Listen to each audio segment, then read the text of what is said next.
کہ جمعے کو لانگ مارچ میں اناؤنس کر رہا ہوں.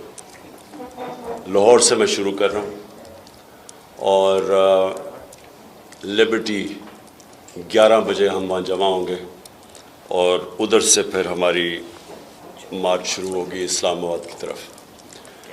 میں اپنی قوم کو واضح کر دوں کہ یہ مارچ کس لیے بہترین پروگرام تھا پاکستان کو ویلفیئر سٹیٹ کی طرف لے جانے کے لیے.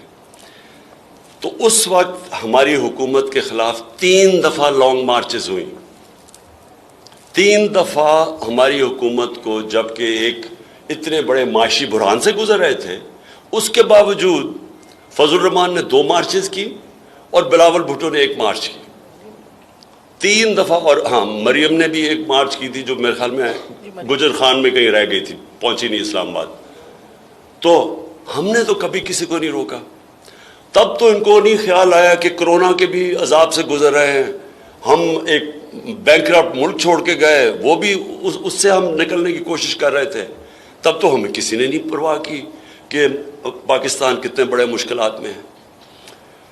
تو میں سب سے پہلے کہنا چاہتا ہوں کہ میں نے یہ پہلے کر دینی تھی. ہم نے مارچ جب انہوں نے ہم نے ایک پرامن احتجاج کیا 25 مئی کو، جو انہوں نے تشدد کیا ہمارے اوپر، اس کے بعد اس کے اگلے دن میں اگر وہ نہ اس وقت اس کو کال آف کرتا تو اگلے دن واقعی اس ملک کے اندر انتشار ہونا تھا.